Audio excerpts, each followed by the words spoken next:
விசிகாவோட vote பேங்க்லாம் போயிடுச்சு. விசிகாவோட வாக்குலாம் இனிமேல் கேள்விக்குறின்னு சொன்னவங்களுக்குலாம் ஒரே பதில் தான். விற்பனைக்கு வந்த கற்பனையை நம்பி செல்லும் ஒப்பனை கூட்டம் அல்ல நாங்கள், திரும்ப கைப்பிடித்து கருத்தியல் வழி நடக்கும் கள போராளிகள் தான் நாங்கன்னு சொல்ற மாதிரி உளுந்தூர்பேட்டையில ஒரு மிகப்பெரிய மாநாட்டை நடத்தியிருக்காரு. பொதுவாக எல்லா கட்சி மாநாட்டுக்குமே கூட்டம் வராது. பெரிய பெரிய கட்சிங்கன்னு பார்த்தீங்கன்னா அது காசு கொடுத்து கூட்டின கூட்டமாக இருக்கும், இல்லை ஒரு பின்பத்து பின்னாடி போன கூட்டமாக இருக்கும்.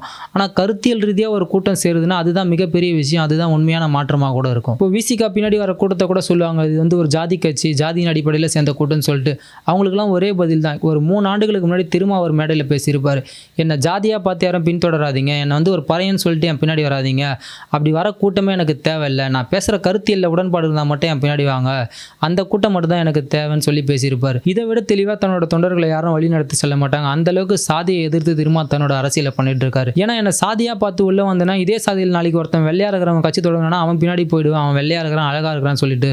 அதனால் நான் பேசுகிற கருத்தியலில் உனக்கு உடன்பாடு இருக்குதா, நான் பேசுகிற கருத்தியலும் அரசியலும் உனக்கு புரிஞ்சா மட்டும் என் பின்னாடி வான்னு சொல்லிட்டு அவ்வளோ அழகாக சொல்லியிருப்பாரு. அதே மாதிரி இங்கே பல கட்சிகள் இருக்குது. சாதியை ஆதரித்து பேசி சாதியை பெருமையாக பேசி அதுக்காக மாநாடு போடுற கட்சிகளும் இருக்குது, இல்லை சாதியை ஊக்குவிக்கிற கட்சிகளும் இருக்குது. அதுக்கு நடுவில் சாதி ஒழிப்பே மக்கள் விடுதலை அதையே கொள்கையாக வச்சு நடக்கிற கட்சி தான் விசிகா. இந்த மாதிரி அரசியல் தெளிவோடும் கருத்தியல் தெளிவோடும் 35 ஆண்டு காலமாக மக்களுக்காக சமரசமின்றி உழைத்ததுனால தான் திருமாவளவன் இந்த மாதிரி கூட்டத்தை கூட்ட முடியுது. ஏன்னா இங்கே கூட்டன்றதை யார் வேணாலும் கூட்டலாம், அதை எப்படி வேணாலும் கூட்டலாம். வெறும் அரசியலை கருத்தியலாக பேசி 35 ஆண்டு காலமாக ஒரு கூட்டத்தை தக்க வச்சு நிற்கிறது தான் இங்கே பெரிய விஷயம். அந்த மாதிரி இருக்கிற கூட்டமாக விசிகா இருக்கிறதுனால தான் விசிகா வந்து தமிழ்நாட்டில் இன்னமும் ஒரு அசைக்க முடியாத சக்தியாகவும் தவிர்க்க முடியாத சக்தியாகவும் அரசியல் களத்தில் இருந்துகிட்டு இருக்கு.